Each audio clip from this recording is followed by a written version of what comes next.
So I read around 50 to 100 books each year, and books have been the single biggest factor in helping me start and grow my business to 7 figures, in being able to quit my day job as a doctor, and in my own personal development. So in this video, we're gonna go over the 15 best books I read this year across a range of genres, so hopefully you'll get some recommendations for books that you can read too. Alrighty, so book number 1 is The Pathless Path by Paul Millard, imagining a new story for work and life. And this is great if, for example, you are struggling with trying to figure out what to do with your career, and maybe you're not sure if the default path of like working a corporate job or going into a very traditional field like medicine or law or banking or consulting or anything like that. If you're not sure if that's really for you, and you maybe want to explore what life means when you're kind of somewhat decorrelated from what you do with your career, then this is a super interesting book. It's probably the one I have most gifted to people this year. And we've got like 10 copies of it that I always keep on me so that whenever anyone comes to visit me who has a dilemma about, hey, I'm not sure if I enjoy my job, or I'm a student and I'm not really sure what to do, I say, you know what, just have a look, have a read of this book. It's very quick to read. And the nice thing about it is that it basically questions the idea that's so prevalent in society that who we are is what we do. It's like when someone asks you, what do? You tend to respond with your job title. And that's a bit weird. That's a bit rogue. When did that happen? Is that really how you want to be? It's like I struggled with this a lot last year when I left medicine, and being attached to the identity of being a doctor was such a core part of me that it was hard to let that go. But reading this book genuinely helped, and helped me approach a different way of thinking about my career and my life. Second on the list, we have Someday is Today, 22 Simple Actionable Ways to Propel Your Creative Life by Matthew Dix. And this is a great book to read if, for example, you have kind of dreams of like creative things that you might want to do, like maybe writing a book or starting a podcast or a YouTube channel or a business or anything like that, where you feel like the timing is not quite right. And I just love the way Matthew kind of tells stories in the book and the way he approaches, I guess, time management. Like in a way, it's a productivity book, but whenever I read Matthew's stuff, and he's got another amazing book, Storyworthy, which was my favorite book of 2020, which is all about how to tell better stories. But like on the surface, these are productivity books or self-help books, but actually within them, you get just such fantastic stories and just really great general life stuff. I consider Matthew like a bit of a mentor. I've actually done a few coaching sessions with him where he's kind of helped me out with my book and stuff. He's like a dude in his 50s. He's done a lot of stuff, published a lot of books, and it's nice to learn from someone who has gone through life and has like kids and things like that, where it's just a completely different perspective to the entrepreneur bros in their 20s that I normally speak to. But fantastic book, Someday is Today, realize your creative dreams. It's just sick, 100% recommend. All right, at number 3 on the list, we have Beyond Wealth by Alexander Green, The Roadmap to a Rich Life. And this is interesting because this guy, Alexander Green, he's again, some old dude. He's like worked in the field of investment advice and financial writing, and his whole career has been in the world of money. And this book is about basically happiness beyond money. Like he doesn't talk about money very much. And he starts the book with this: Beyond Wealth, a friend asked with a strange look when she heard the title of my new book. Why beyond wealth? I'd be happy to settle for wealth. No, she wouldn't. You can't wear your stock portfolio, ride on your bank account, or eat gold and silver coins. Money is never an end, only a means to an end. Even if you have plenty of money and the things it can buy, your life won't mean much if you don't have decent health, someone to love, close friendships and personal interests, and something to get you out of bed in the morning. It's just like a collection of life lessons that this dude who has spent a lifetime working with people who are just insanely rich and probably being insanely rich himself, he's kind of realized that this is the thing that brings true happiness and joy. And like it's weirdly not a normal self-help book. I kind of picked it up on the recommendation of someone who works with Tim Ferriss. He said that this is actually a great book to read. I was like, okay, cool. I mean, I'll check it out. I thought it was going to say invest in relationships and like have experiences rather than things, but it's a lot deeper than that. He talks about like appreciating jazz music and appreciating like classics of literature and art and music and theater and stuff like that. It's just like a different approach to, I guess, a self-help book of like how to be happier, where reading this has genuinely made me try and develop more of an appreciation of arts and culture and history and philosophy and politics, and that appreciating those things does actually have the potential to potentially kind of make me happier, level up my life, all this kind of stuff. Even now, it's weird because I'm very much using the language of self-help gurus, like level up your life and increase your happiness. It's about more than that. Like, it's not just about like how to become happier. He talks about like love and health and friendships and philosophy and history, science, spirituality. It's just so much good stuff. Like every chapter I found myself highlighting stuff and just appreciating the perspective here. So if you are interested in, for example, a book that will lead you to a rich life, but you've kind of thought that, hey, this obsession that we have in society with like chasing more and more money feels like maybe not the right thing, then this is interesting. I think you'll find a lot of value from this book, Beyond Wealth by Alexander Green. Oh, and by the way, if you're enjoying this list of books so far and you might have got some good recommendations, I would love it if you can just hit the like button. Apparently it's useful for the YouTube algorithm, but if you can do a cheeky smash of the like button, I'd be enormously grateful. All right, next on the list, we have The 3 Alarms, A Simple System to Transform Your Health, Wealth, and Relationships Forever by Eric Partaker. This is another self-help book. So sorry if you're not into that genre, but I mean, there's timestamps below, so you can check out other non-self-help books if you would like. I liked this because it has given me 3 pieces of tangible practical advice that I still use to this day. Number 1 is the concept of the 3 alarms, where basically I have 3 alarms on my phone, 9 o'clock, 5 o'clock, and 6:30, that remind me what kind of identity I want to hold on to in those particular times. Number 2 is the idea of the ideal week. This is something that I did a few months ago when I first read this, and it's been super, super helpful. I now have in my calendar an idealized representation of what I want my week to look like, and this helps me be more intentional towards life. And thirdly is the idea of a weekly review, where basically most weeks, some weeks, I kind of review my week, and I use the method that he talks about in the book. Super quick, super easy to read.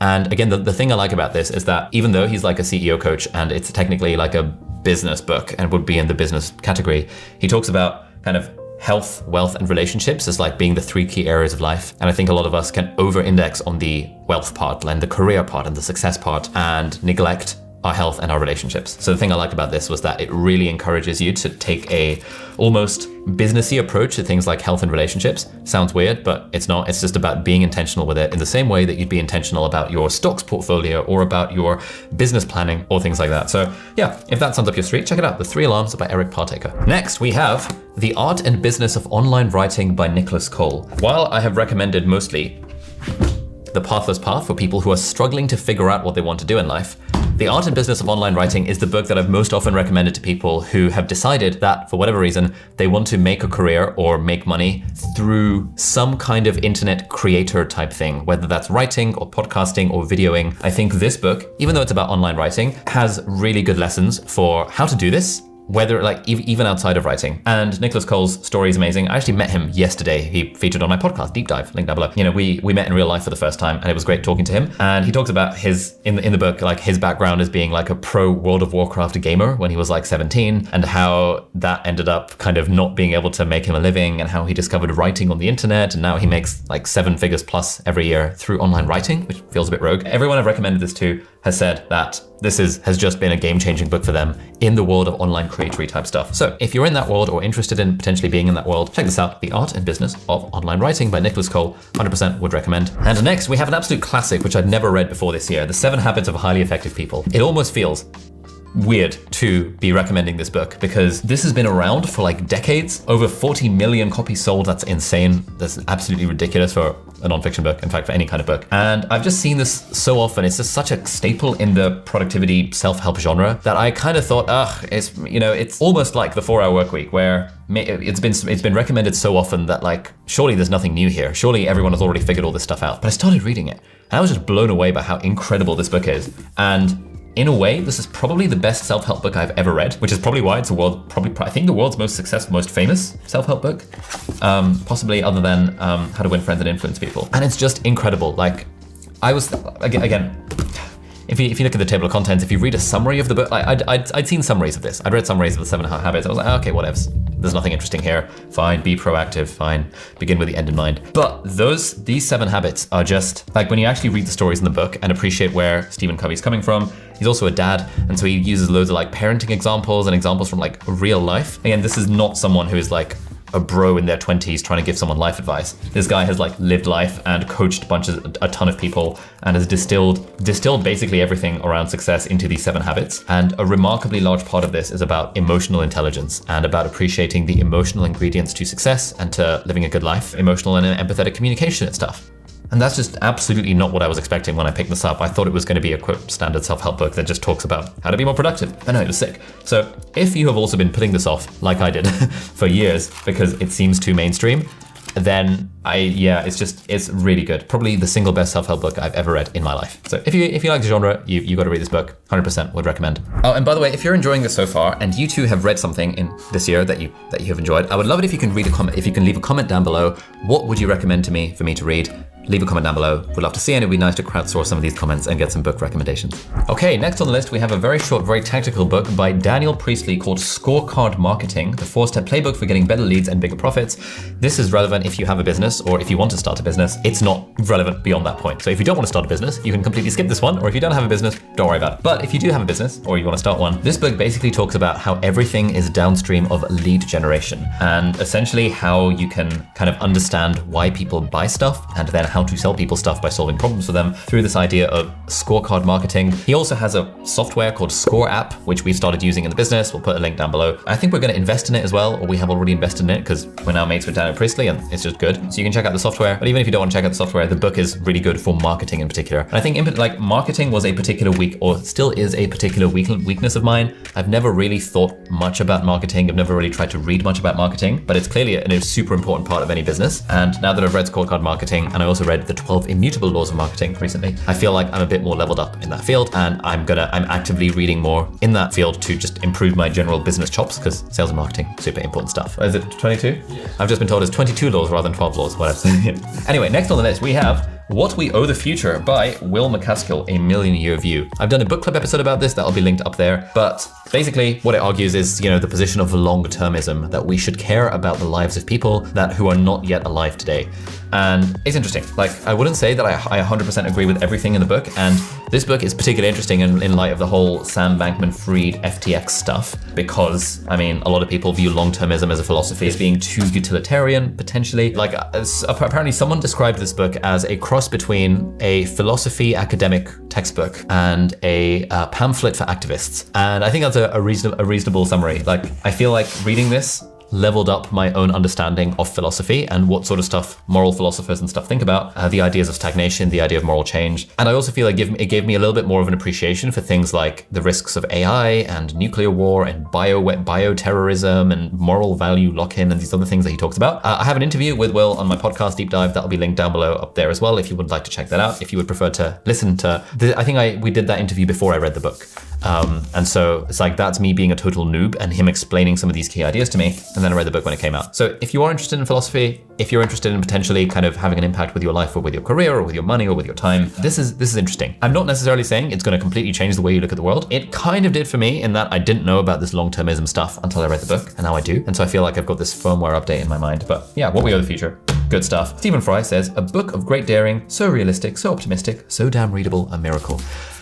I wouldn't entirely agree with the readable part. It can get a little bit dense in places. The audiobook in particular is good because then you can get through the density, but there's like graphs and stuff and it's good. This like leveled up my understanding of the world. Yeah, would recommend. All right, next we have another interesting, very, very short, I guess, self-help book, The Go-Giver, a little story about a powerful business idea. I love these sorts of business books that are fables. This is a fable. It's just like, it's a story. It's a story that like a 7-year-old could read, but it's so good. I listened to this on Audible. This was a gift from Tintin, one of our team members. I listened to it on Audible after someone else recommended it on a podcast. And I was like, oh my God, this is so good. Yeah, I'd say in terms of bang for buck, like the value you get, it's entertaining to read because it's a story. It's not like telling you to do stuff. It's just like a story, like a fable, and it's very short. And I think, yeah, it's just sort of changed the way that I think about like business and life and relationships with people. It's not just like a business book, it also bleeds into other areas of life. Adam Grant apparently said, The Go-Giver is the most important parable about business and life of our time. Global bestseller, all this stuff. It's just so good. It's so good. Basically, the key model is that you should be more giving in your approach to stuff and like give without an expectation of something in return. And a lot of us have more of a transactional approach to life, especially in the modern capitalistic society that we live in. It's good, would recommend. The Go-Giver, very, very nice and easy read as well. All right, continuing, we have The Luck Factor by Richard Wiseman. I'm gonna make a confession here. Like half of these books are from people who have, maybe half of these books are from people who I either know on the internet or have interviewed on my podcast and therefore gotten to know. Because usually when I interview someone, I read their book beforehand or listen to their book on Audible. And a lot of the time, if I like someone's book, we'll then reach out to them for the podcast interview. Now, I think for this one, The Luck Factor, I first read this when I was about 16 years old. This was when I was first getting into close-up magic and also kind of personal development and reading blogs like Life and Lifehacker and stuff. And I came across The Luck Factor, which is basically a book about how to get luckier in life. And it's by Richard Wiseman, who is a psychology professor. When we were figuring out like who do we want to interview for the podcast. I thought, oh, Richard Wiseman, he's a magician, he's a psychologist, he's cool. And so we reached out to him and got an interview with him on the podcast, which is now live. You can check it out on any podcast app or on the YouTube channel, where we talked about this idea of luck. And I remember reading this book and this having a big impact on my life, because basically what he argues in the book is that some people in the world consider themselves lucky and others consider themselves unlucky. But actually, the people who consider themselves lucky, they seem to just have generally better lives and seem to be happier and seem to be less stressed and more resilient and be more productive and more creative. He's kind of exploring initially, like, is luck just a function of success? Like, if you're just really smart or you just do really well, do you start to consider yourself a lucky person? Or is it more than that? Can we change our approach to things? Can we change our mindset so that we become luckier? And he basically argues yes. He's done tons and tons of research about this. It's very evidence-based, but also very readable. It's got some super interesting and nice stories. And it's about the 4 principles that will change your luck and your life. We are going to do a book club episode about this, which I'm going to film very soon. So that'll be linked there or up there whenever that comes out. That will summarize the book for you. But it's very readable. It's kind of short. You can get it on Audible. I listened to it on Audible this time around. I read it on Kindle, I think, when I was 16. It's great because it does give some practical, actionable advice on how to become the sort of person that would consider themselves lucky. So if you, for example, currently consider yourself unlucky, then consider reading the book. And if you're the sort of person that considers yourself lucky or neutral, then you can check it out anyway. It does have some good actionable tips for just increasing the amount of serendipity that you come into contact with and just generally good vibes all around. All right, next. This one's controversial. The Way of the Superior Man, a spiritual guide to mastering the challenges of women, work, and sexual desire by David Data. I got recommended this from watching Hamza, a fellow YouTuber that some of you guys might be familiar with. And he kept on banging on about The Way of the Superior Man. And I was like, come on, this is gonna be one of these shitty pickup artist-y type books. I've read a few of those in my time, back in my youth, purely for science. And so I had fairly low expectations going into it, but I thought, hey, Hamza really recommends this. He raves on about it all the time. Why don't I read the book? And then I started reading it and I was like, oh my God, it's interesting. It's interesting. I don't want to talk about it too loudly because I don't want to get canceled because this is somewhat controversial, but I'm going to read out this quote from Tony Robbins. He's fairly cancel-proof. The Way of the Superior Man lays out a challenge before all men to fulfill their true purpose and to be authentically masculine. It will guide you on your journey to a successful and spiritually complete way of life. Step up to the plate with this book in your hand. And this is what David Data says on the back. When a man's value is no longer measured by what he does, by his finances or his social standing, how does he determine his worth? In our new world, a man's presence, his depth of awareness, is his most valuable asset. Yeah, check it out. I think you will find it interesting regardless of what your particular demographics are. The Way of the Superior Man by David Data. All right, so a lot of the books in this list have been self-help books. And as you guys know, if you follow this channel for any amount of time, I'm all about kind of doing whatever it takes to basically level up my thinking and level up my life and become happier and be more productive and healthier and all of that kind of fun stuff. But one of the key things that I don't take care enough of is my nutrition. And that's why I signed up to Heights, who are very kindly sponsoring this video. Now, Heights is a brain care smart supplement that I've been taking since November of 2021. It's 2 capsules that you take every morning, and it contains like 20 different micronutrients, vitamins, minerals, omega-3, like blueberry extract, a bunch of these things that A, there's a bunch of evidence that we should have these in our diet, and B, there's a bunch of evidence that these contribute to brain care. Hopefully, fingers crossed, reducing our risk of developing kind of brain-related problems further down the line, like Alzheimer's disease and dementia and Parkinson's. And the great thing about Heights is that they're very evidence-based in everything that they do. They have a whole thing on their website that has like for every single ingredient in the capsule, they've got like this enormous bank of evidence as to, okay, why this ingredient? How have we sourced it? How do we make sure it's the highest quality? Why have we decided on this particular dose of this ingredient? Ideally, in an ideal world, you would be getting all the nutrients you need from your actual diet. But if you look at the stats, 99% of us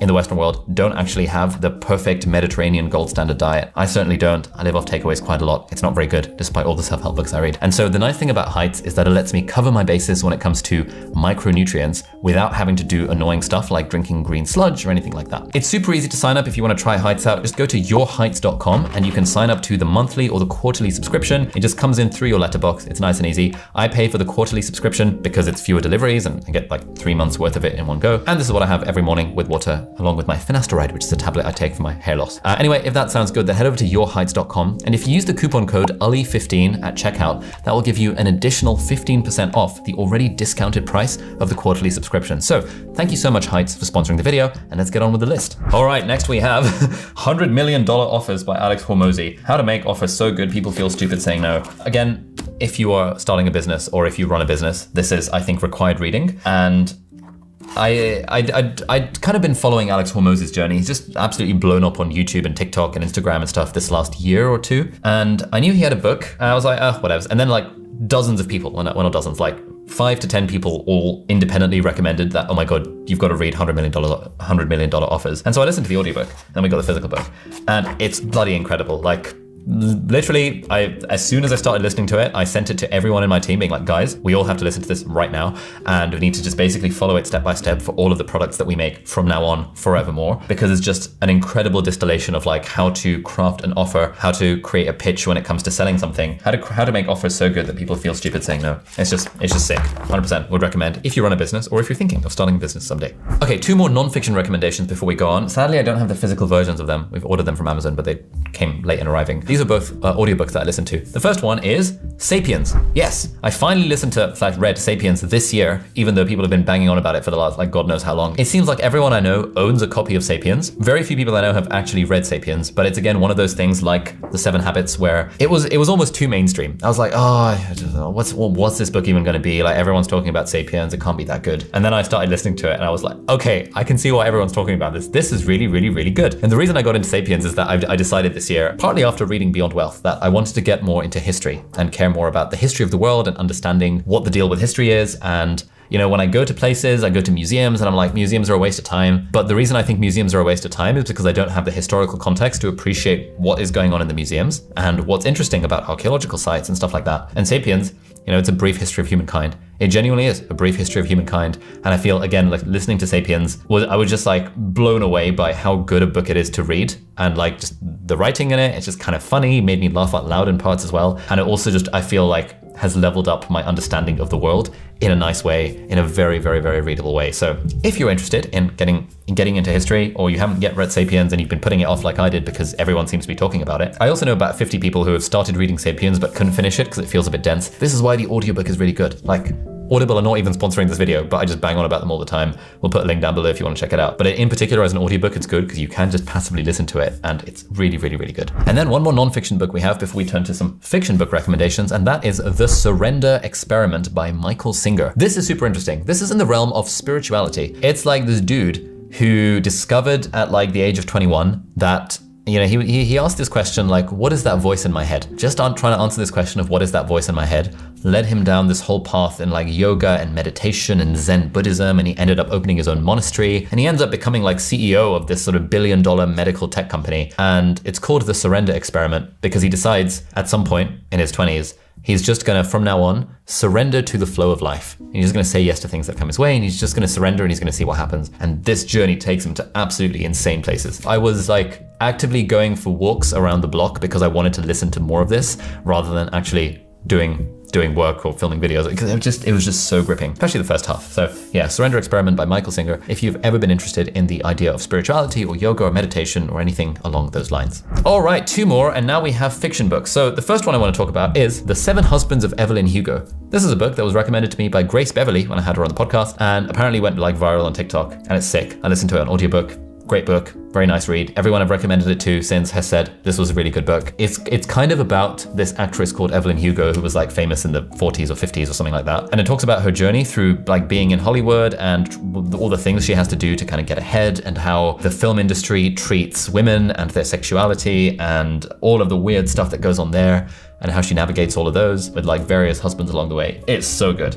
I cried at the end, not gonna lie. If you're looking for a fairly easy read that's super interesting as well, I would recommend The 7 Husbands of Evelyn Hugo. And then finally, I have not read very much new fiction this year, other than 7 Husbands and a few others, because I actually spent the year rereading the first 3 books of the Stormlight Archive series by Brandon Sanderson. So we have The Way of Kings. This is paperback, so it comes in 2 parts, part 1 and part 2, sick. We have book number 2 of the Stormlight Archive, Words of Radiance. And then we have book number 3 of the Stormlight Archive, Oathbringer, which also comes in 2 parts. And I'm in the process of rereading Rhythm of War, which is book number 4. These are really long and take absolutely ages to get through, which is why like this is basically the only fiction other than 7 Husbands that I've actually read this year. Just rereading the Stormlight Archive. and actually reading slash listening. Like I've been reading some of it on Kindle, listening to some of it on Audible. It's just so good. It's bloody incredible. Like it's probably my favorite book series of all time. Maybe after Harry Potter. Yeah, it's gotta be after Harry Potter. Okay, other than Harry Potter, this is my favorite fiction series of all time. If you have not yet read any Brandon Sanderson, I actually wouldn't recommend starting with this. I'd recommend starting with The Final Empire, which is the first book in the Mistborn series. Book 7 of the Mistborn series came out like last week, and I still need to read it, but I want to reread some of the books 4, 5, and 6 before reading book 7. Anyway, that's very exciting. But the Mistborn series is bloody incredible and a great starting point into the Cosmere, the universe that Brandon Sanderson has created. It's just so good. And then once you've read the first 3 books of Mistborn, maybe 4, 5, and 6 if you want, but the first 3 in particular, then I would say read the Stormlight Archive, starting from The Way of Kings. And it's just incredible. Everyone I've ever recommended this to has absolutely fallen in love with it. And Brandon Sanderson is like famous for his the climaxes in a non-weird way. It's like at the end of each book, there is just a freaking insane climax, and it's just like all of the shit goes down, everything happens. It like brings tears to my eyes. It's so good. Do I feel bad that I didn't read more fiction this year? Not really, because I spent all of it rereading the Stormlight Archive. So in my book, that was totally worth it. Anyway, thank you very much for watching. If you enjoyed this video and you want some more book recommendations of stuff that I read last year, then check out that video over there, which is 15 books that I read in 2021 that I would recommend. Check that out. Thank you so much for watching, and see you in the next video. Bye-bye.